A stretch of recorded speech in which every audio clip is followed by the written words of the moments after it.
Traduction en français.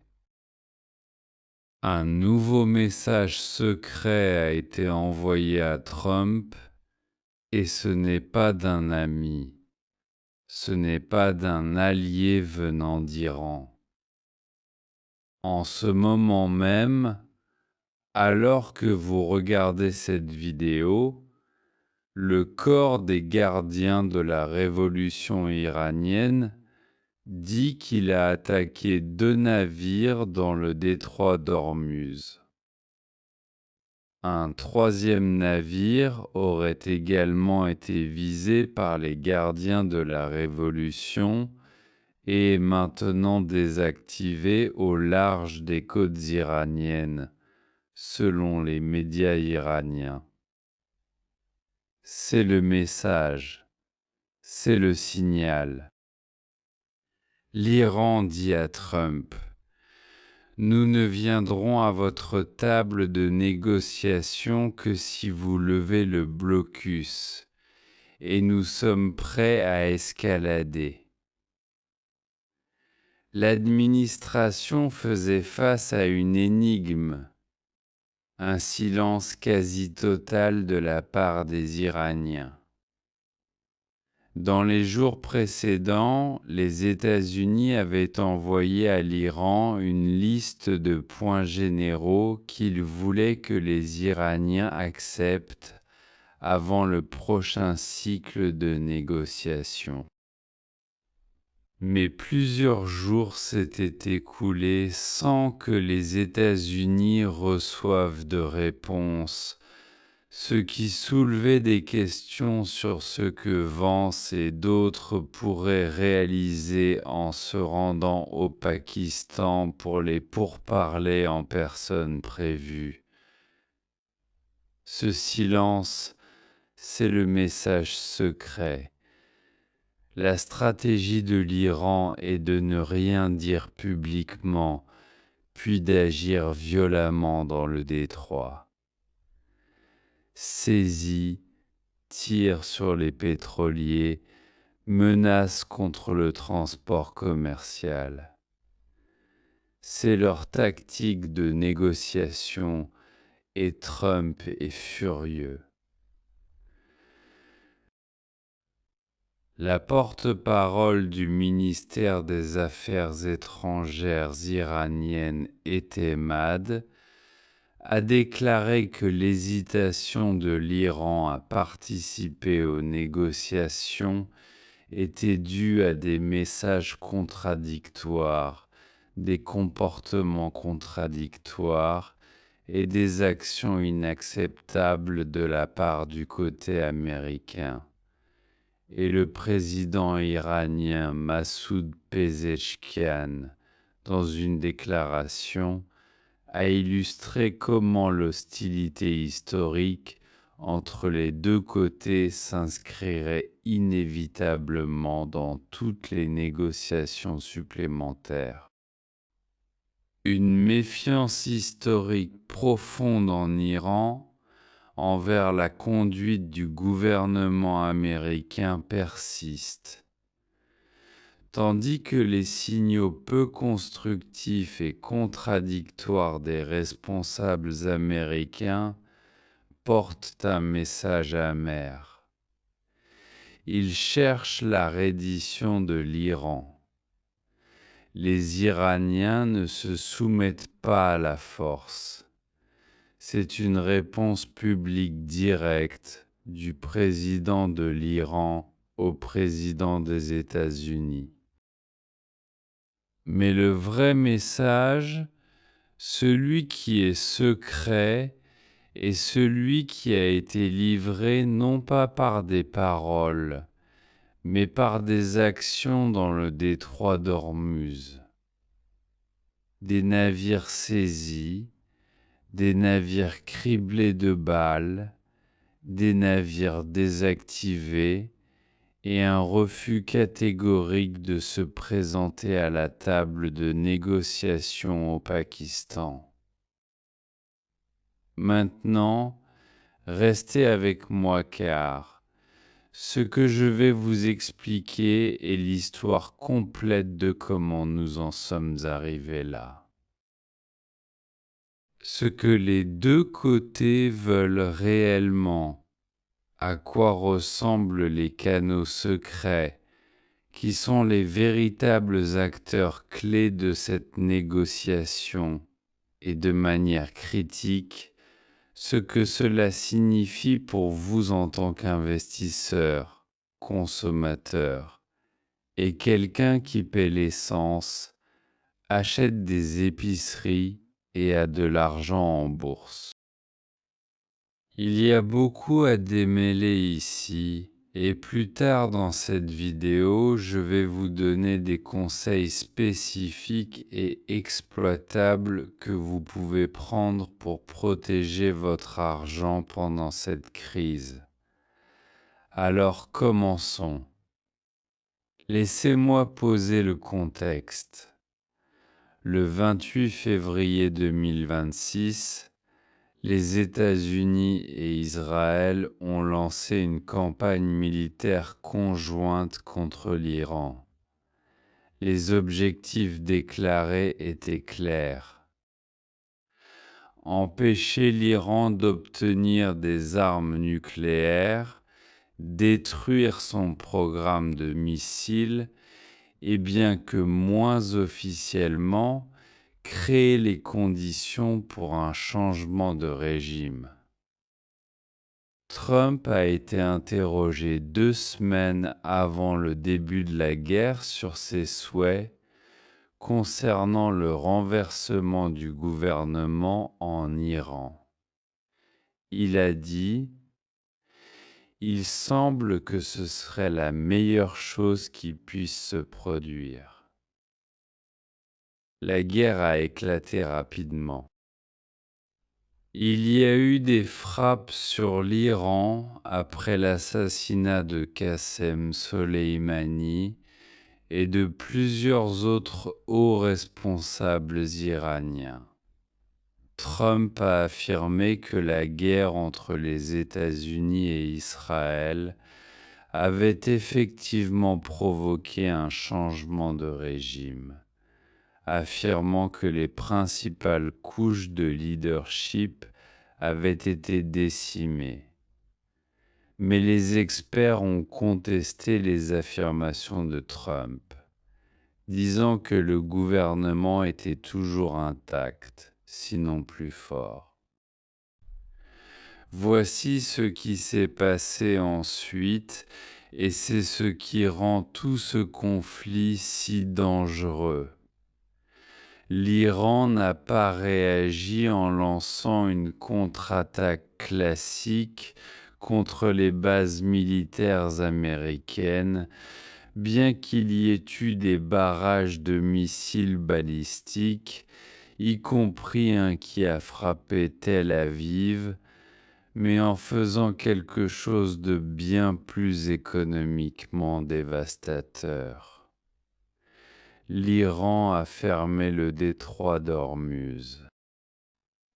Maintenant, laissez-moi expliquer ce qu'est le détroit d'Ormuz pour ceux qui ne le savent pas, car c'est la pièce la plus importante de la géographie mondiale en ce moment.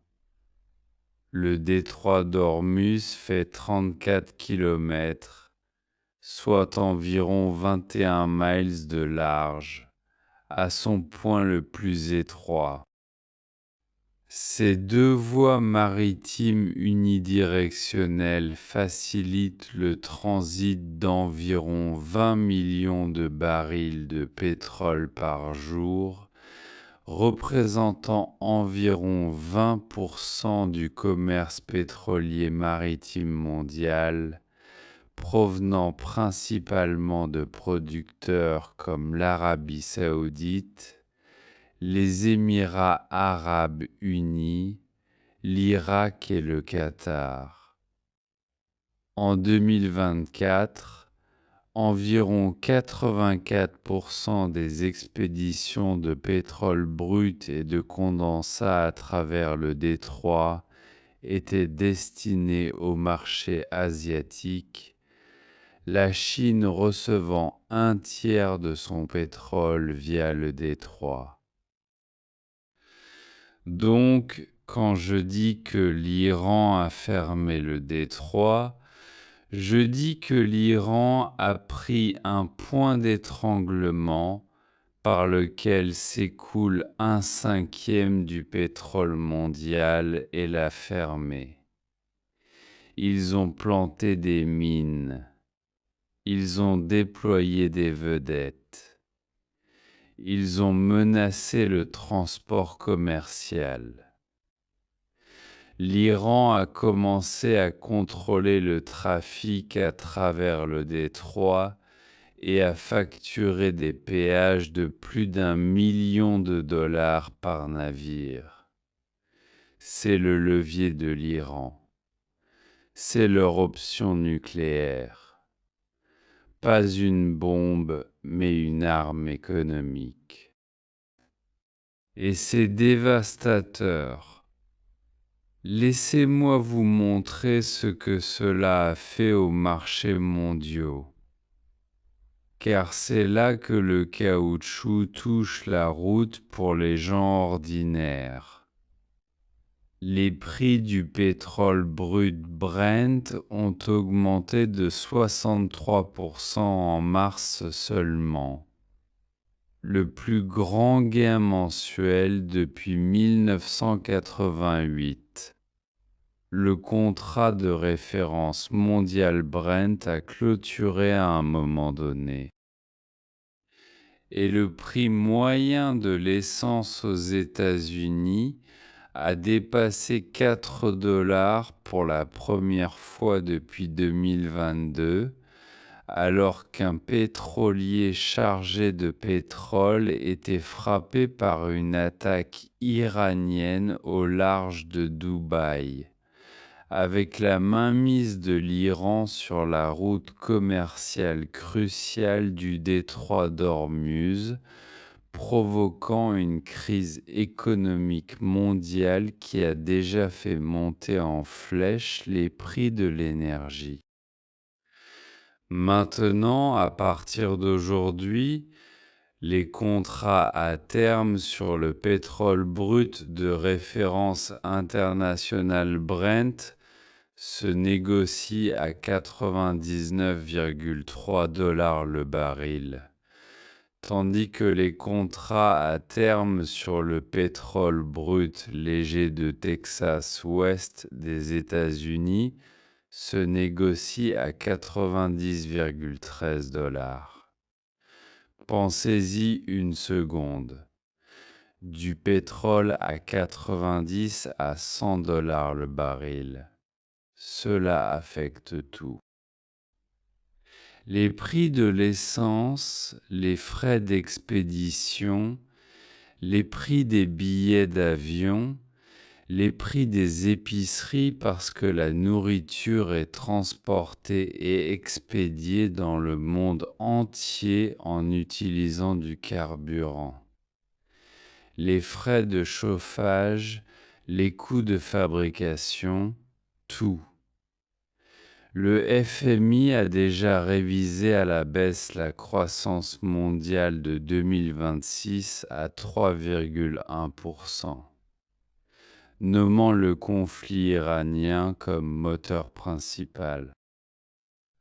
Les économistes de Goldman Sachs ont relevé leurs prévisions d'inflation de l'indice des prix à la consommation en décembre 2026 d'un point de pourcentage entier à 3,1% et réduit leurs prévisions de croissance du PIB de 2026 d'un demi-point à 2%. Une conséquence directe de la hausse des prix du pétrole. La guerre et le blocus du détroit continuent de perturber les marchés mondiaux, l'industrie aérienne étant particulièrement durement touchée. La compagnie aérienne allemande Lufthansa a déclaré que parce que le prix du carburéacteur avait doublé depuis le début de la guerre, elle réduisait 20 000 vols jusqu'en octobre. United Airlines a également été affecté, Reuters rapportant que le transporteur avait prévu des bénéfices du deuxième trimestre et de l'année entière en dessous des estimations de Wall Street. Ce n'est pas une crise géopolitique abstraite se déroulant de l'autre côté du monde. C'est une crise dans votre portefeuille. Et voici la chose que Trump lui-même a presque admise par accident. Il a dit à CNBC: « J'ai été surpris. Je pensais que cela serait bien plus bas et je pensais que le pétrole serait bien plus élevé. Et je suis très heureux de dire que ce ne fut pas le cas. » Il a suggéré que le pétrole pourrait ou devrait en réalité être 2 fois plus cher. Si vous m'aviez dit que le pétrole était à 90 par rapport à 200 $ le baril, je serais franchement surpris. En d'autres termes, le président des États-Unis vient de vous dire que selon sa propre estimation, la guerre aurait pu envoyer le pétrole à 200 $ le baril. Et il considérait 90 comme une victoire.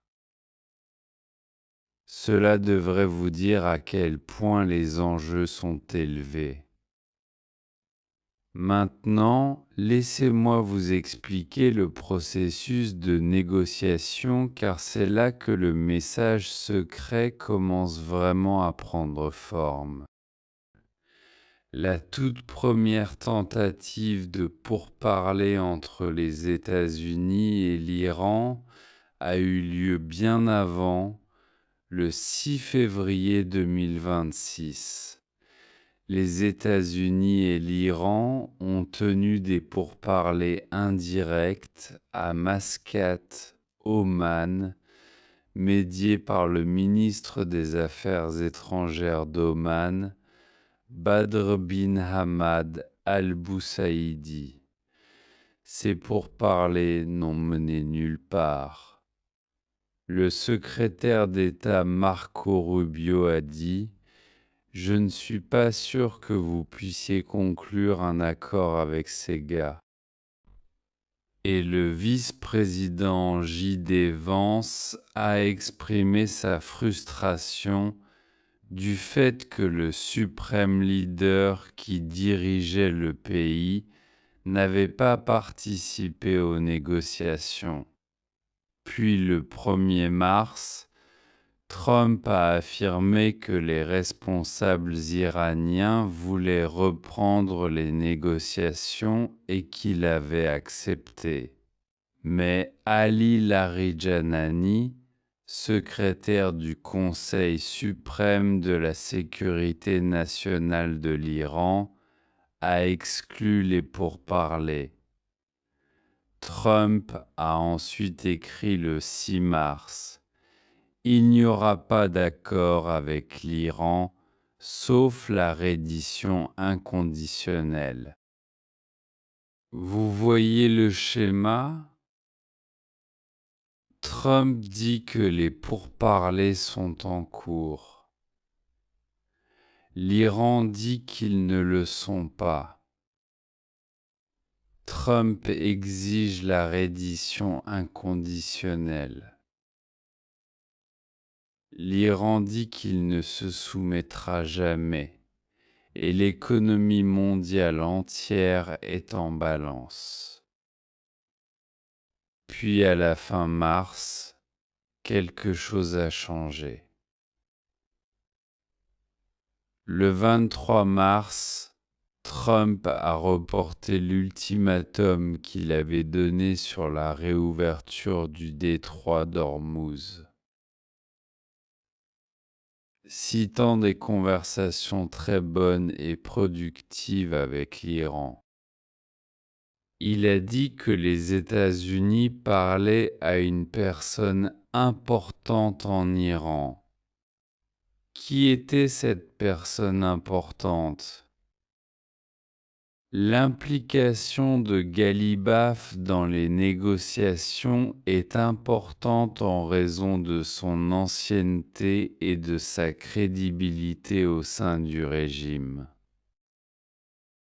Galibaf est un ancien général du corps des gardiens de la révolution islamique, un ancien maire de Téhéran, et un proche associé du nouveau suprême leader Mojtaba Khamenei. Galibaf a joué un rôle clé dans la gestion de l'effort de guerre de l'Iran pendant la guerre de 12 jours en juin et est actuellement considéré comme le plus haut responsable civil du cercle décisionnel de l'Iran. Donc, les pourparlers par canal arrière se produisaient même si l'Iran les niait publiquement. L'agence de nouvelles farces affiliée aux gardiens de la Révolution a rapporté qu'aucune négociation n'avait eu lieu. L'agence de nouvelles Tasnim, affiliée aux gardiens de la Révolution, a suggéré que les États-Unis tentaient de semer la division au sein de l'Iran en proposant des pourparlers secrets uniquement avec une partie de son establishment politique. C'est un point critique. Il y a deux Irans à la table de négociation.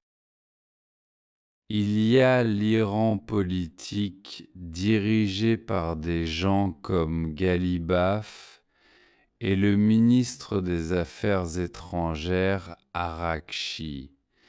Et il y a l'Iran militaire, les gardiens de la Révolution, le corps des gardiens de la Révolution islamique. Et ces deux Irans ne sont pas toujours d'accord. Je vais revenir à cette fracture car c'est la chose la plus importante à comprendre sur les raisons pour lesquelles ces pourparlers continuent d'échouer. Gardez cette pensée. Maintenant, voici quelque chose qui a surpris beaucoup de gens. Le pays qui a finalement assuré la médiation du cessez-le-feu et accueilli les pourparlers n'était pas Oman, pas le Qatar, pas la Turquie, c'était le Pakistan. Le Pakistan a réussi ce que les autres n'ont pas pu faire grâce à ses liens géographiques, religieux et régionaux. Il a des liens étroits avec les États du Golfe, notamment l'Arabie saoudite et le Qatar. Il partage une frontière longue et sensible avec l'Iran. Ces ports sont proches d'un des points d'étranglement les plus critiques du monde, le détroit d'Ormuz, et sa relation avec la Chine ajoute une autre couche d'importance stratégique. Contrairement à plusieurs autres médiateurs dans la région, il n'accueille pas de bases militaires américaines. Pourtant, son puissant chef d'état-major, Asim Munir, est le maréchal favori de Donald Trump. L'envoyé américain Steve Witkoff a une connexion directe avec le maréchal général Asim Munir, chef d'état-major du Pakistan. Ils ont une bonne relation de travail et Trump lui-même a appelé Munir un grand général et un grand gars. Du côté iranien, l'ambassadeur d'Iran au Pakistan de Moghadam a dit que l'Iran ferait des pourparlers au Pakistan et nulle part ailleurs parce que nous faisons confiance au Pakistan. Donc le Pakistan avait quelque chose qu'aucun autre pays n'avait. La confiance des deux côtés simultanément, et le Pakistan a utilisé cette confiance pour négocier un cessez-le-feu le 8 avril 2026. Le 8 avril 2026, les États-Unis et l'Iran ont convenu d'un cessez-le-feu de 2 semaines dans la guerre de 2026 contre l'Iran, médiée par le Pakistan. L'accord était censé inclure l'Iran rouvrant le détroit d'Ormuz et les deux côtés venant à Islamabad pour des pourparlers en personne, et ils l'ont fait. Le premier cycle de pourparlers à Islamabad était historique. C'était le premier engagement en personne entre les États-Unis et l'Iran depuis 2015, lorsque l'administration Obama avait négocié un accord nucléaire avec l'Iran qui a été annulé par Trump. L'équipe de négociation américaine de 300 membres était dirigée par le vice-président J.D. Vance aux côtés des envoyés spéciaux Steve Witkoff et Jared Kushner. Tandis que l'équipe iranienne de 70 membres était dirigée par le président du Parlement Mohammad Bagher Ghalibaf, aux côtés du ministre des Affaires étrangères Abbas Araghchi. L'équipe pakistanaise de médiation était dirigée par le Premier ministre Shehbaz Sharif, le maréchal Asim Munir et le ministre adjoint du Premier ministre et des Affaires étrangères Ishaq Dar. Pensez à cela un moment. 300 Américains assis face à 70 Iraniens. Le vice-président des États-Unis face à face avec le président du Parlement iranien. Les premiers pourparlers directs en plus d'une décennie au Pakistan. Les pourparlers ont duré 21 heures entre les 11 et 12 avril 2026 et consistaient en 3 cycles. Le premier étant indirect et les deuxième et troisième étant directs. Et que demandaient les deux côtés? Le côté américain. La proposition américaine comprenait une fin du programme nucléaire iranien, des limites sur ses missiles, la réouverture du détroit d'Ormuz, des restrictions sur le soutien de l'Iran aux groupes armés et un allègement des sanctions contre l'Iran. Le côté iranien, les Iraniens ont émis une contre-proposition en 5 points comprenant une fin aux attaques américano-israéliennes contre l'Iran et les forces pro-iraniennes au Liban et en Irak, des garanties de sécurité pour prévenir l'agression israélienne et américaine future, des réparations de guerre et la reconnaissance internationale de la souveraineté iranienne sur le détroit d'Ormuz. Regardez ces deux listes, elles sont monde à part. Les États-Unis veulent que l'Iran renonce à son programme nucléaire.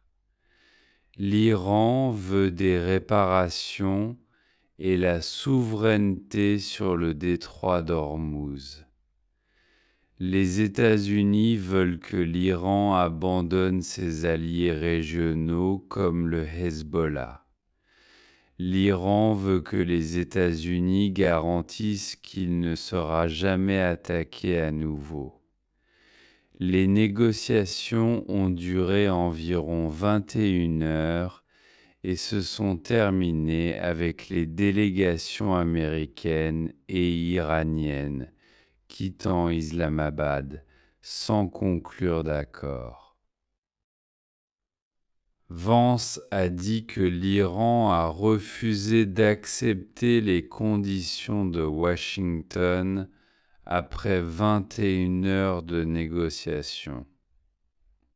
La mauvaise nouvelle est que nous n'avons pas atteint un accord et je pense que c'est une mauvaise nouvelle pour l'Iran bien plus que c'est une mauvaise nouvelle pour les États-Unis d'Amérique. Vance a dit aux journalistes peu avant de quitter Islamabad. Mais l'Iran l'a vu différemment. Les États-Unis ont compris la logique et les principes de l'Iran et c'est maintenant à eux de décider s'ils peuvent gagner notre confiance ou non, a dit Ghalibaf. Et le ministre des Affaires étrangères iranien Abbas Araghchi a affirmé qu'ils étaient à un cheveu d'un accord et a accusé la délégation américaine de déplacer les poteaux. Alors qui dit la vérité? La réponse, comme dans la plupart des négociations, est probablement quelque part au milieu. Mais ce qui s'est passé ensuite a empiré les choses. Trump détruit son propre accord. C'est la partie de l'histoire qui est presque incroyable. Après l'échec du premier cycle de pourparlers, les États-Unis et l'Iran ont commencé à essayer de mettre en place un deuxième cycle. Les médiateurs pakistanais travaillaient sans relâche. Il y avait un véritable élan. Des progrès véritables ont été réalisés dans les négociations la semaine dernière. Dès vendredi, les déclarations optimistes de Trump sur une paix imminente. Il a dit à Axios qu'un accord serait conclu en un jour ou deux, ce qui semblait plausible. Puis Trump a fait ce que Trump fait. À l'approche du week-end, les États-Unis et l'Iran semblaient se rapprocher d'un accord pour mettre fin à la guerre de 7 semaines. Ensuite, le président Donald Trump a fait exactement ce que ses collaborateurs ont dit à plusieurs reprises qu'il ne ferait pas. Il a semblé essayer de négocier via la presse, publiant des messages sur les pourparlers en cours sur les réseaux sociaux et parlant à plusieurs journalistes par téléphone vendredi matin, alors que les intermédiaires pakistanais le tenaient au courant des pourparlers en cours. Il a affirmé que l'Iran avait accepté une série de dispositions que des sources familiarisées avec les pourparlers ont dit n'avaient pas encore été finalisées.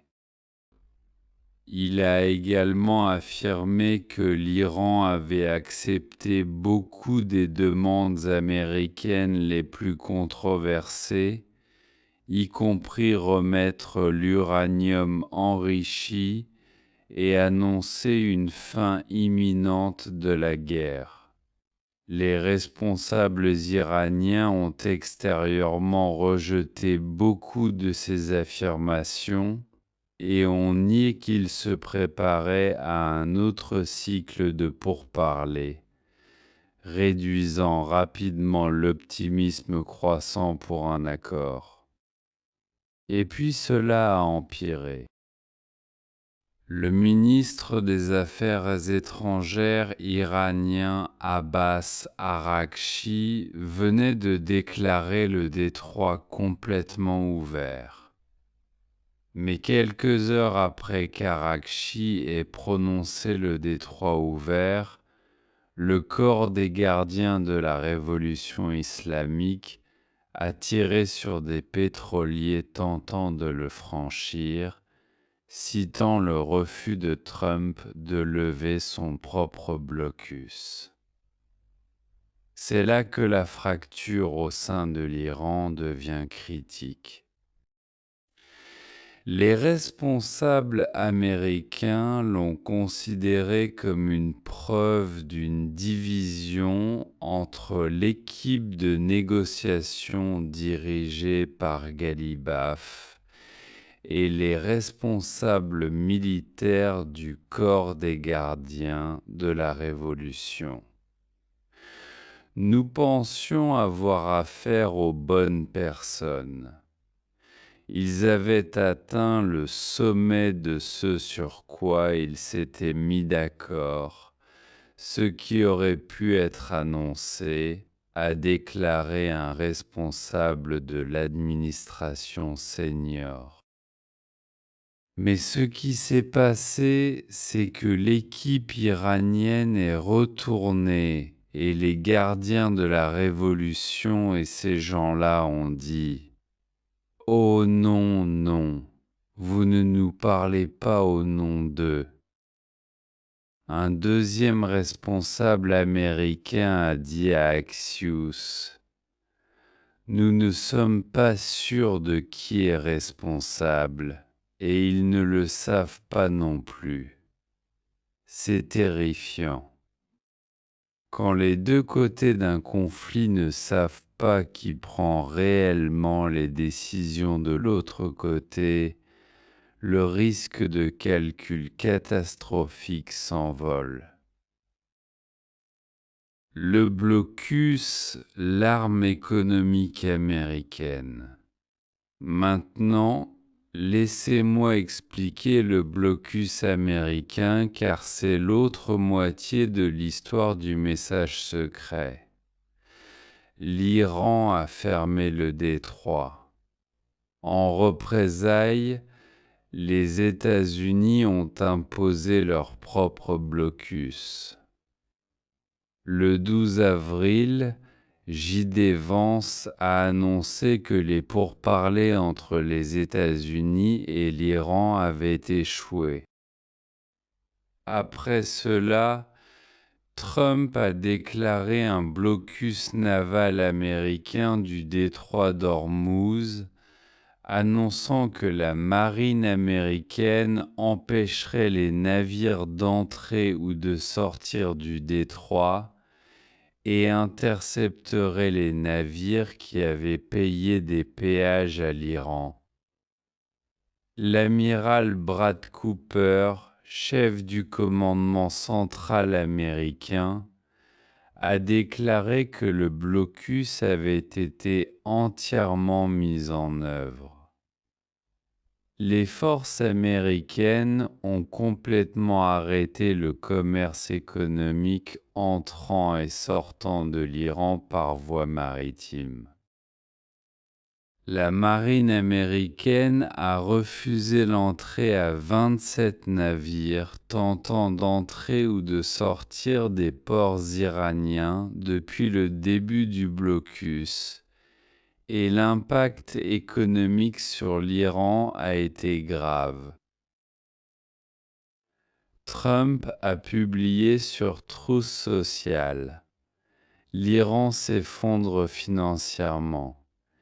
Ils veulent que le détroit d'Ormuz soit ouvert immédiatement, affamé de liquidités, perdant 500 millions de dollars par jour.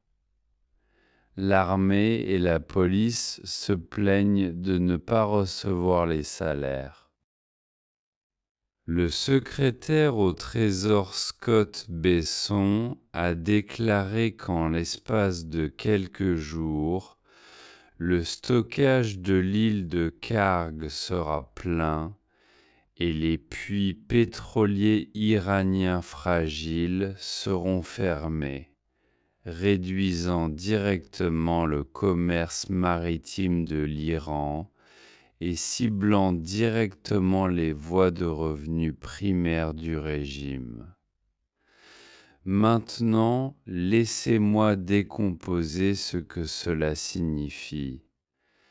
L'île de Kharg est d'où 90% des exportations de pétrole brut de l'Iran s'expédient. Si le stockage la remplit, l'Iran doit fermer ses puits, ce qui signifie arrêter physiquement la production de pétrole. Fermer les puits de pétrole est coûteux et dommageable. Cela peut réduire définitivement la capacité de ces puits. Donc, le blocus ne blesse pas seulement les revenus d'aujourd'hui de l'Iran. Cela pourrait endommager la capacité de production pétrolière de l'Iran pendant des années à venir. C'est ce que font les États-Unis, serrant l'Iran économiquement tout en maintenant un cessez-le-feu militaire. Le message de Washington est: nous ne vous bombarderons pas en ce moment, mais nous étoufferons votre économie jusqu'à ce que vous veniez à la table selon nos conditions.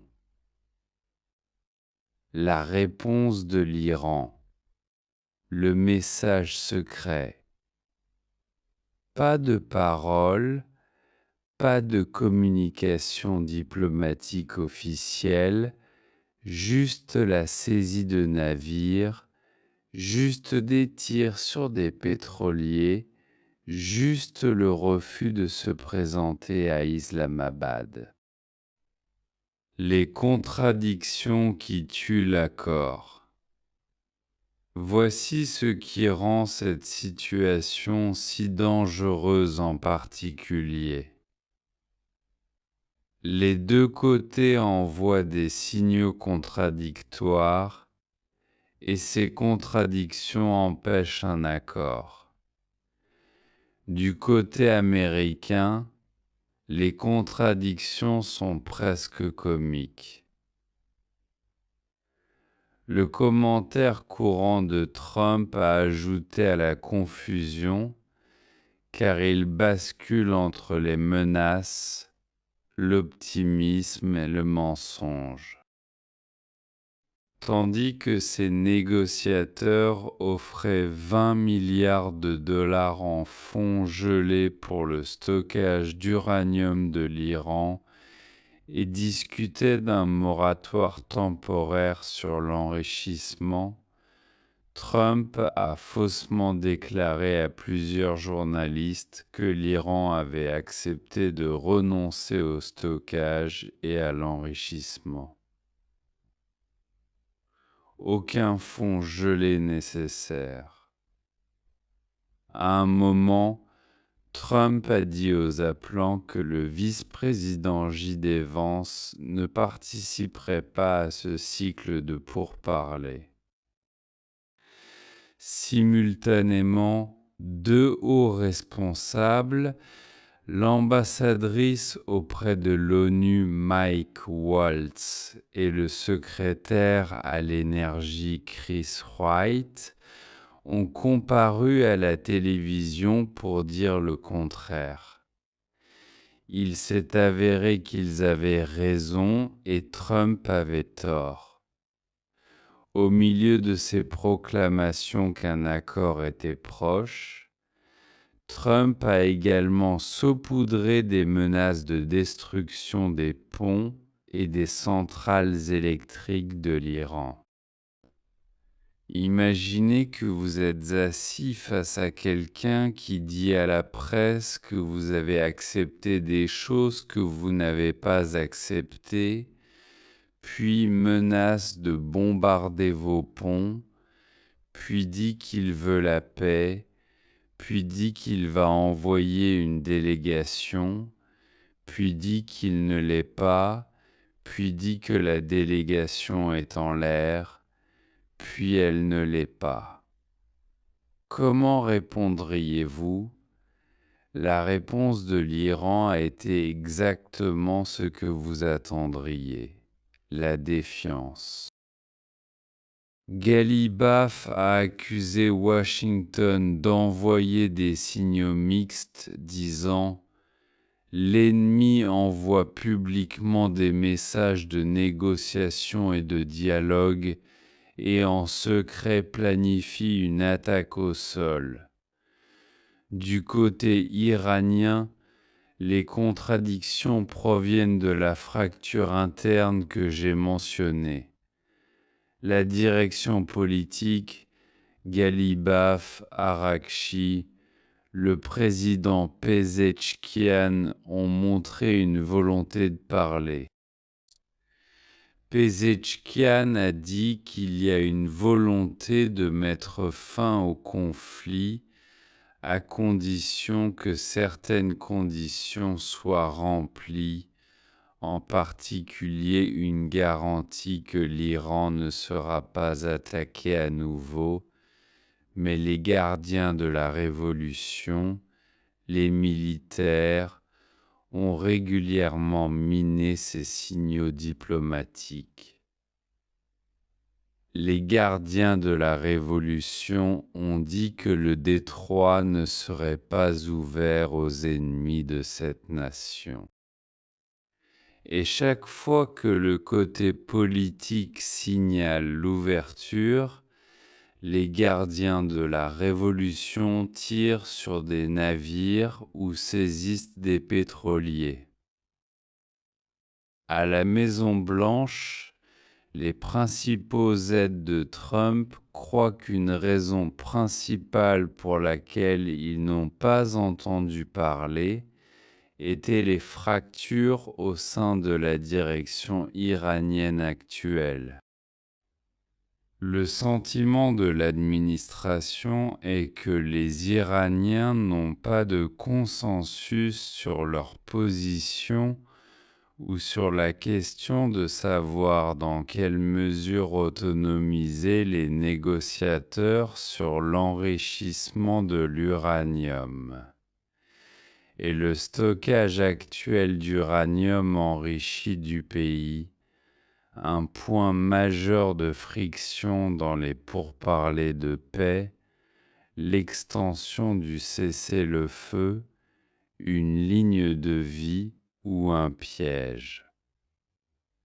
Maintenant, nous arrivons à aujourd'hui. Le président Donald Trump dit qu'il prolongera un cessez-le-feu avec l'Iran jusqu'à ce que l'Iran soumette une proposition pour mettre fin définitivement au conflit.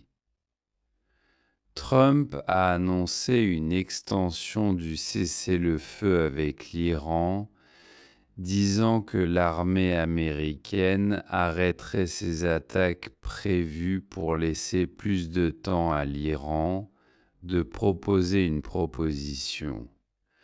Le mouvement intervient à la demande des médiateurs pakistanais. La trêve devait expirer mercredi. Trump a dit: « J'ai donc ordonné à notre armée de continuer le blocus et à tous égards rester prêts et capables et prolongerai donc le cessez-le-feu jusqu'au moment où leur proposition sera soumise et où les discussions seront conclues d'une manière ou d'une autre. Mais voici le problème clé. Une extension sans date limite supprime la pression sur l'Iran et pourrait permettre à l'Iran de traîner les négociations. Quelque chose dont les conseillers ont averti Trump dans les pourparlers privés. Et la réponse de l'Iran à l'extension. L'extension du cessez-le-feu de Trump ne signifie rien, a déclaré Mahdi Mohammadi, un conseiller du président du Parlement iranien Ghalibaf.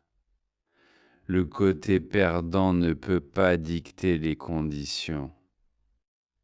La continuation du siège n'est pas différente du bombardement et doit être confrontée à une réponse militaire.